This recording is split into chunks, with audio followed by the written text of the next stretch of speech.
Well, good evening, everyone. I see some folks starting to log on here for our webinar tonight. We'll give it a couple more minutes as everybody's logging in before we get started. Thank you so much for carving out some time tonight to talk to us about recycling or for letting us share with you about the new recycling laws. So we'll give it just a moment. Looks like we have a few more folks logging on. Perfect. Okay, well, let's get started. Thank you all so much for joining us tonight on the Ventura County Public Works webinar. We're very excited to talk to you tonight about updates in recycling regulations and laws and how it affects your business. Tonight's webinar is being recorded and we'll be posting it on our website, vcpublicworks.org. Before we get started, I wanted to introduce myself and my colleague, Julie Taylor. My name is Toby Mitchell. I am the Solid Waste Collection Contract Manager for the county's 9 residential and commercial solid waste collection contracts. And I'm joined tonight by Julie Taylor. She's our SB 1383 Compliance Officer. Hey, Julie. She's going to turn off her camera now and come back and join us for the second half, and she'll talk to you a little bit more about ways to get into compliance. So let's go ahead and get started here. So tonight's presentation, we're going to cover 4 focus areas with you. First, I want to start by informing you about the new statewide and local recycling requirements. Second, I'll discuss the difference between residential and commercial generators and the options available to you as a commercial generator. Then Julie's going to come on board and talk about the 3 steps that you can take to get into compliance with the new laws, and then talk about some of the free resources that the county has available to you from the county. So if you have any questions during tonight's presentation, there's going to be a Q&A session at the end. So there's a couple different ways that you can ask questions. If you would like to just type in your question, you can click on the Q&A button at the bottom of your screen. And there's a way for you to type in your question, and we can read your question aloud and answer it. Or if you'd like to be unmuted, you can go ahead and just raise your hand, and Keith can give you the option to unmute, and then you can just ask your question live. Also, if you can't think of a question now, but maybe you want to follow up with us after the fact, if you sleep on this and you decide, I wish I'd asked this, but I want to come back and reach out to them, just feel free to send us an email to vcrecycles@ventura.org, or you can call us at the number at the bottom of the screen, and we can work with you on that. Okay, so let's get right into our presentation. So tonight we're talking about new legislation regarding organics recycling. So that bill is called Senate Bill 1383. That was signed by Governor Brown back in 2016. And this is the largest and most comprehensive recycling law that we've seen in California in probably the last 35 years or so. So organics encompasses everything from yard waste, think, leaves, yard trimmings, tree branches, wood, all the way to food scraps. So all food scraps, anything you can think of, bones, vegetable scraps. We're talking meats, everything, coffee grounds, all of that. All of that needs to be recycled now in accordance with the new law. So this is really just a landmark piece of legislation that has come into effect. The most recent statewide law that was as significant was AB 939, and that was passed back in 1989 when we started curbside recycling, right, in our blue containers. And since that time, we've just been doing the same thing. We've been doing the trash cart and the recycle cart. And this new law is adding in this third cart for organics collection. So it's really requiring us to go further. And the difference with SB 1383 is that not only is it requiring the curbside service, it's requiring jurisdictions to take very specific actions to get all of our generators into compliance. And unlike other recycling laws, this law carries financial enforcement penalties for both the county and generators for noncompliance. So generally speaking, SB 1383 requires all generators to separate out organic waste from commingled recyclables and trash to be recycled. So, like I mentioned earlier, organics includes everything from yard waste, food waste. The only thing that organics doesn't include is FOG, which is fats, oils, and greases. You would still need to manage that separately. But over the next several months, you'll be noticing uniformity in the color of containers that you see at your home and at your business. You'll see the black or gray container, and that will be for trash. The blue will be for recycling, and the green will be for organics. So possibly your hauler has used a different color up until this point. You might have seen brown carts if you have EJ Harrison, but that's going to be changing here in the next few months if it hasn't changed already for you. So everywhere you look, if you see the black cart, the blue cart, and the green cart, you'll know exactly what those colors represent.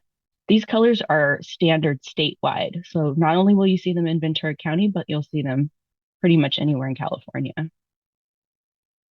So just to give you a little bit of a background about how comprehensive SB 1383 is, there's 6 new enhanced responsibilities that the county is responsible for.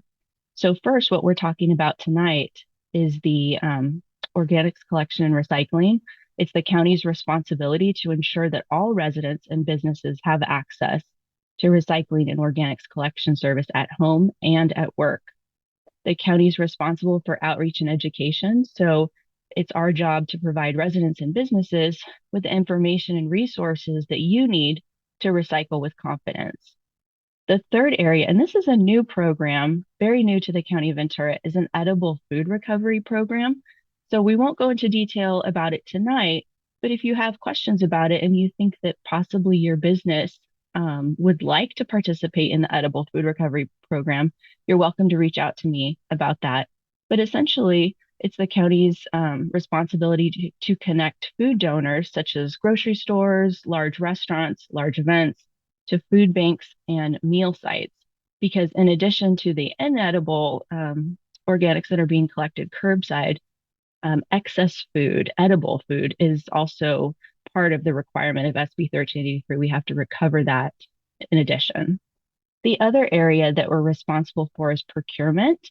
So if you aren't familiar with it yet, the county is working with our residential contract collectors to provide free mulch and compost to county businesses and residents. This is a mandatory requirement from the state to ensure that there's a closed loop system with organics. So not only are we collecting organics, recycling organics, we're also creating markets for mulch and compost made from recycled organic waste. So the county does have a program, and you're welcome to reach out to us if you have more questions about that. The other area that we're responsible for is inspecting the waste stream to identify waste items that are being disposed of improperly and to reduce contamination. And also, it's the county's responsibility to take enforcement action on non-compliant generators as needed.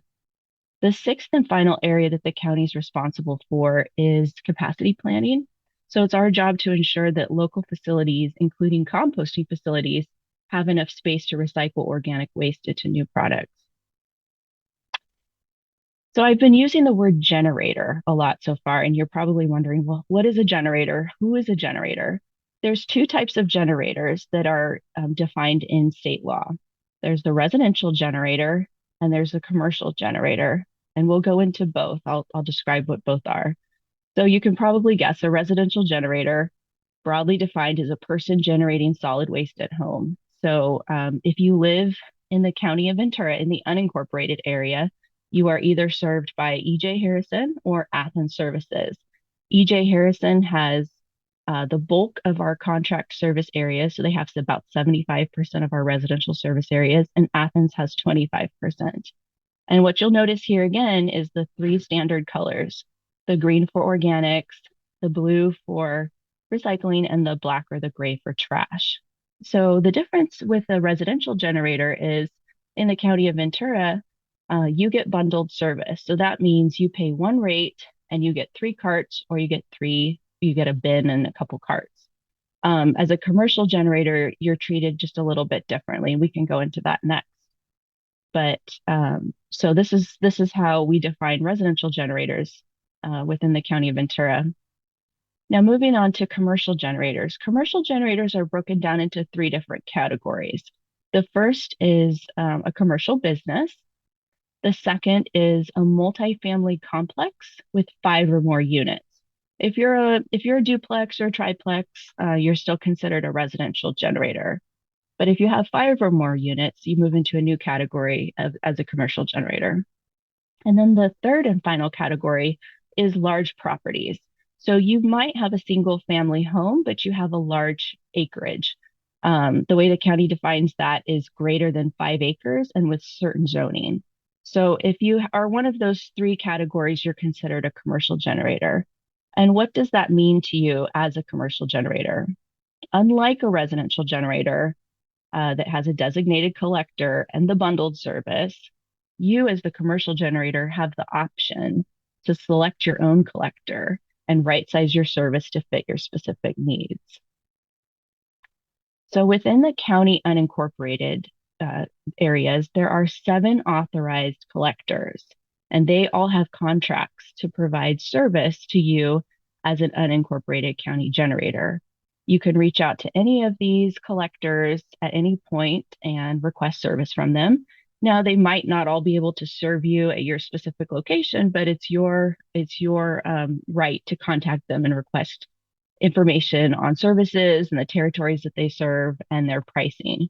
We have all of these contract collectors listed on our website, vcpublicworks.org/collectors.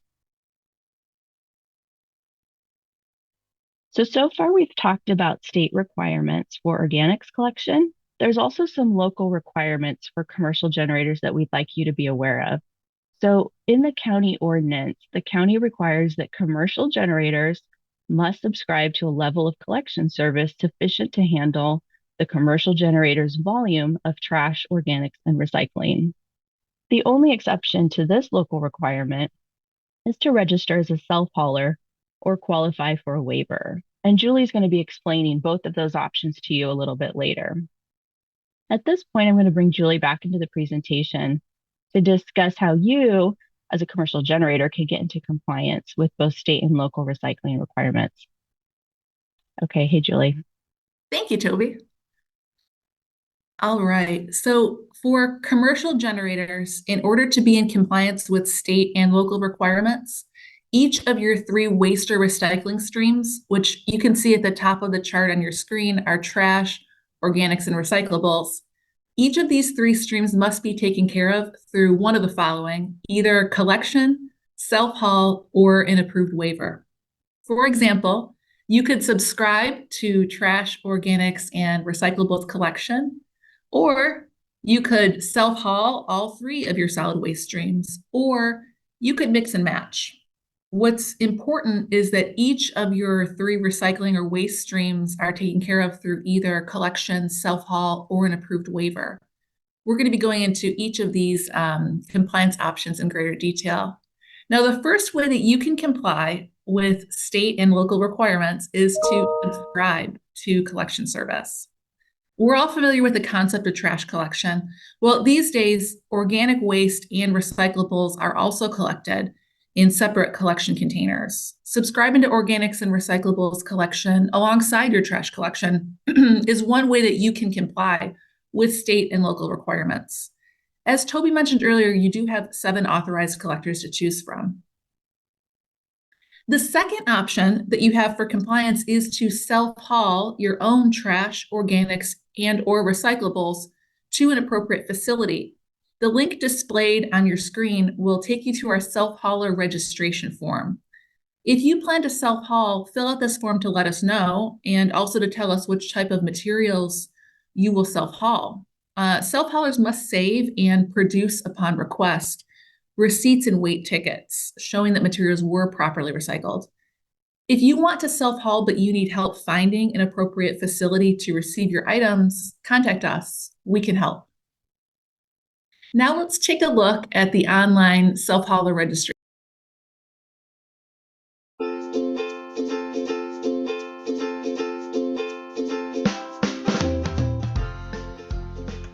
Enter vcpublicworks.org/organic self-haul into the address bar of your internet browser, hit enter, and the self-hauler registration will come right up.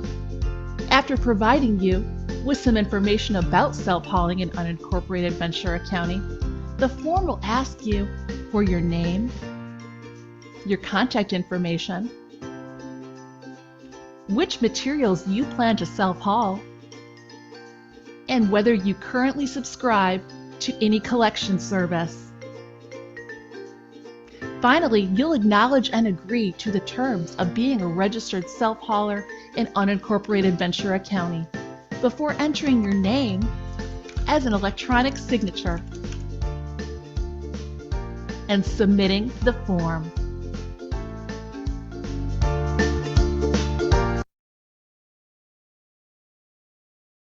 Some commercial generators will qualify for a waiver for organics collection.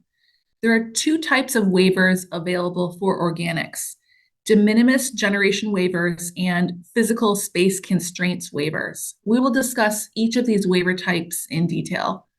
If you need to apply for a waiver for recyclables collection, please contact us directly. De minimis generation waivers for organics collection will be considered if you can demonstrate that you dispose of less than 10 gallons of organics each week. You may be eligible for this waiver if you do not have any landscaping whatsoever, or if a landscaper removes all plant debris from your property, or if you compost your organics on site. If you have an approved de minimis generation waiver, you are allowed to place a limited amount of organics in your trash. The term of this waiver is up to 5 years. It can and will be revoked if the organic waste you place in your trash increases beyond that amount that is allowed. For larger generators, meaning those who subscribe to at least 2 cubic yards of combined collection service, de minimis generation waivers will be considered if you can demonstrate that you dispose of less than 20 gallons of organics each week. Here, for reference, we have a gentleman approximately 6 feet tall, pictured alongside a 2 cubic yard dumpster and a 20-gallon organics container. In rare instances, a business or property may lack adequate space for an organics collection container. If you believe that is the case for your business or property, you may qualify for a physical space constraints waiver. A site visit may be needed to verify your claim. New construction is not eligible for a physical space constraints waiver. And next, we're going to take a look at the online waiver application form, just like we did the self-hauler registration.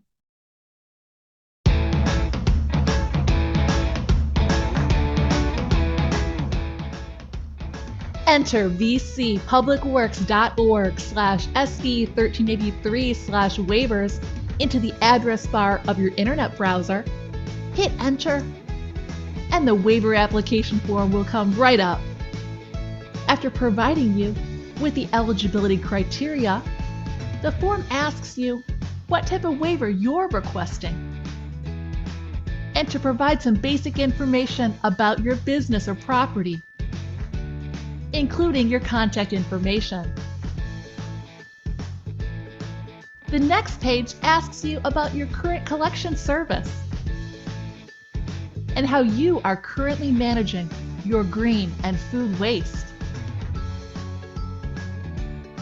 The next page asks you to submit the required photos and agree to the terms of the waiver application form.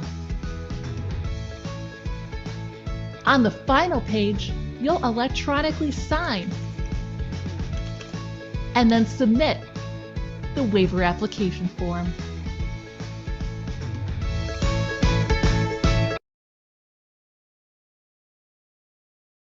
Free resources are available to your business or property to help you.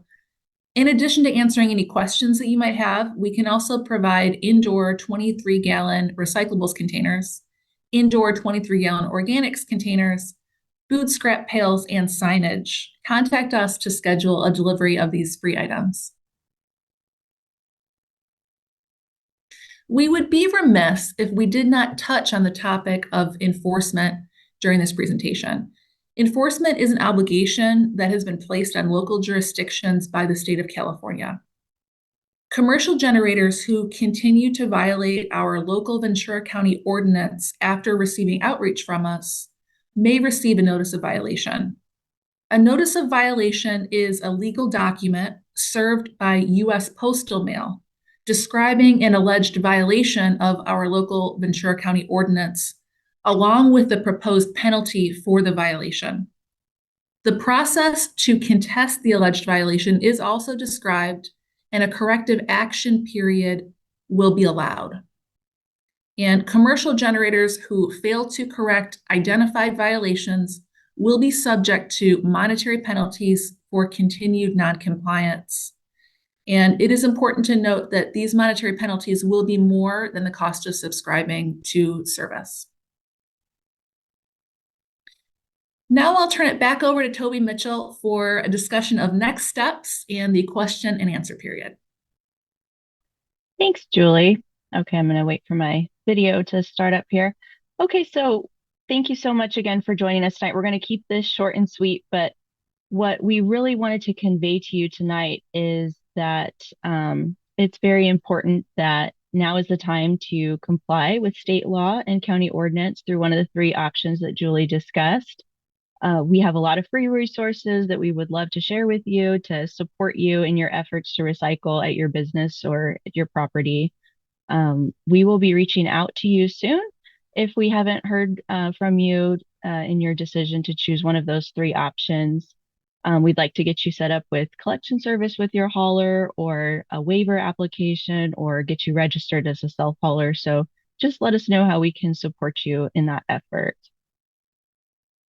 We'll have some time now for questions and answers.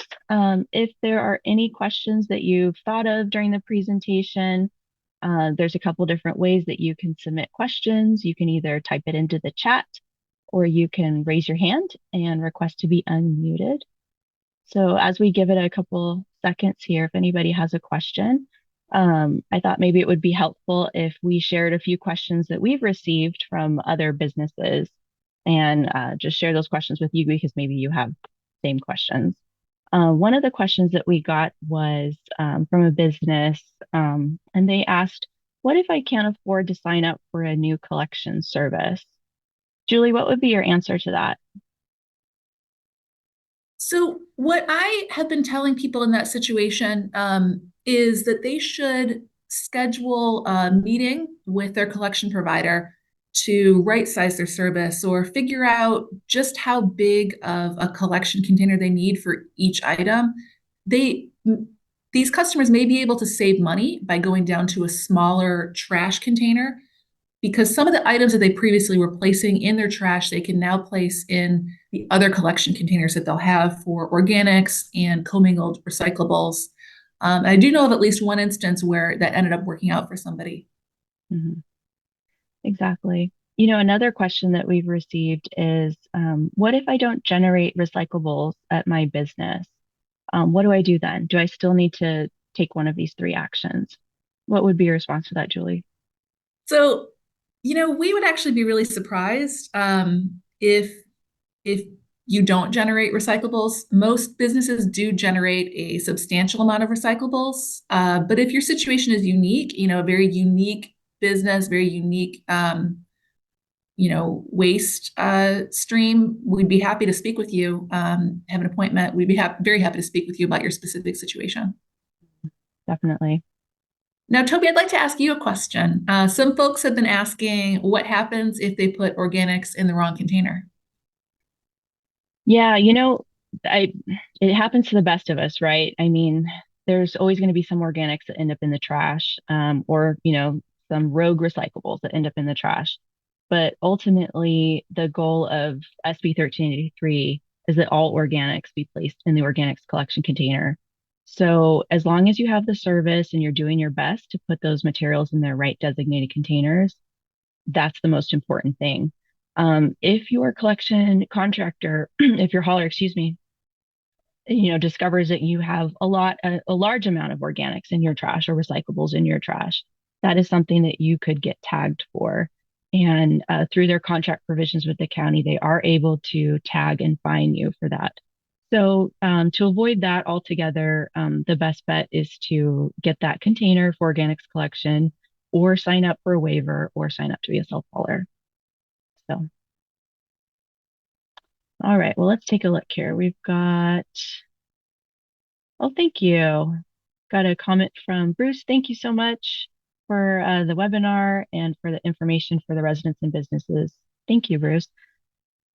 If there's any other questions, we'll give it another minute. Like I said, let me put our contact information up here for you. Feel free to reach out to us. Okay, here we go. Here's a question from Carmen. Carmen asks, by when do we need to be compliant? So Julie, did you want to take that or you want me to answer? It's up to you, Toby. I mean, I think that the answer is now. Now is the time to comply. We'd love to help you. That's that would be the way that I would answer that question. What would you say, Toby? Would you have anything to add to that? Yeah, I would agree. As soon as possible, Carmen, would be your best bet.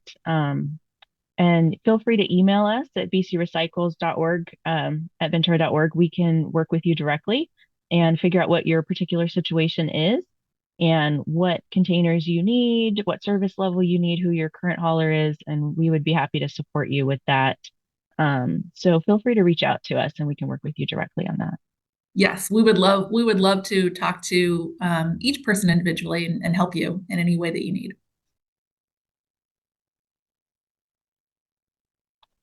Okay. Well, it looks like that is our last question.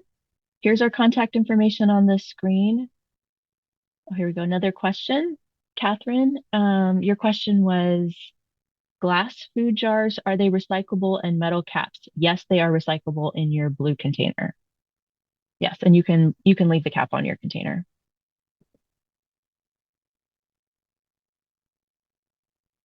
Good question so far.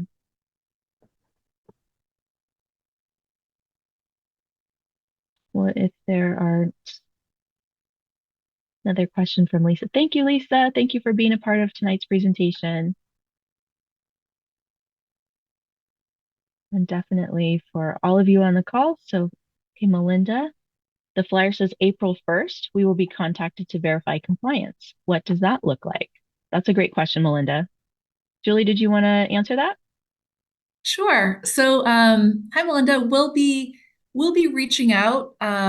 We really want to help each individual commercial customer that needs help figuring out how you can comply. We wanted to do this webinar. We wanted to send out the flyer, and we wanted to do this webinar to make sure to provide you with information. I've also been reaching out by telephone to some businesses just to make sure that they receive the flyer. And then starting on April 1st, we're going to be starting another round of contacting businesses. My light just went out on me, didn't it? You're good. All right. I hope that answers your question, Melinda. It will look different for every business. We just really want to be helpful to you in any way that we can.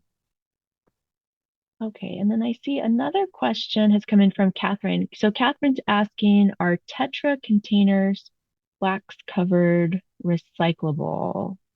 Tetra containers wax covered recyclable. That's a good question. I don't believe they are. Catherine, if you want to follow up with us on that, we could double check with your hauler, but I don't believe, I'm not really sure what a Tetra container is, but generally wax coated paper is not recyclable, unfortunately, but we can look into that for you.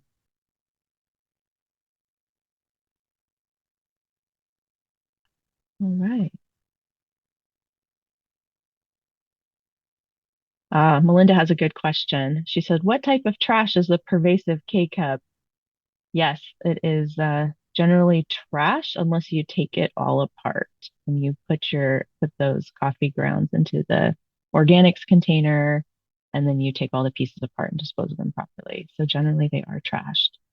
The reusable K-cups are really good. I don't know if you're familiar with the reusable K-cups, but you can use those in the single serve coffee makers, and they're plastic. And you just fill it with your coffee grounds, and then you can just reuse that reusable container over and over and put those coffee grounds in the organics cart. So that's a really good option. Oh, and then Catherine was following up cardboard wax cupboard. Yes. Okay.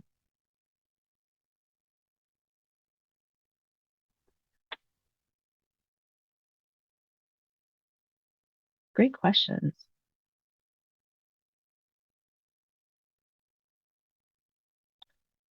Well, it is 6:30 and we want to be respectful of your time. So if there's any other questions, we're going to go ahead and end the webinar now. Pizza boxes. Yes. Okay, so Catherine has one more question about pizza boxes.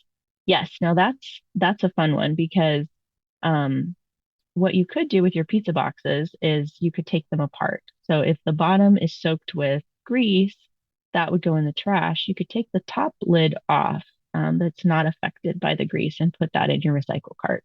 So if you're willing to do the extra step and separate those pizza boxes, that's a good thing to do.